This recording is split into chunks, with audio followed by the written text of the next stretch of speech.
Did you know updating Instagram in the App Store might not actually give you the latest features? If you want the brand new layout, or if your app is just glitching out, there's a second hidden step you need to take to update the app. Let me show you how to force that update right now. First, yes, we do need to cover the basics. Go to your App Store and search for Instagram.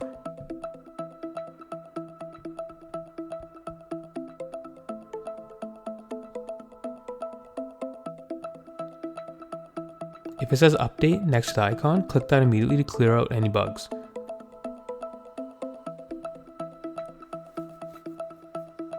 But don't close the video yet, because for many of you that won't trigger the new design. Go to settings, tap on general, and now tap on iPhone storage. Let it load, and now look for Instagram.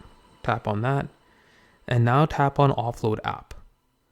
If updating in the App Store didn't help update and give you all the new features, this way will. So just hit offload app, hit offload, and now hit reinstall app. This part may take a while. And after this is done, just launch the Instagram app and you should have all the latest and greatest updates.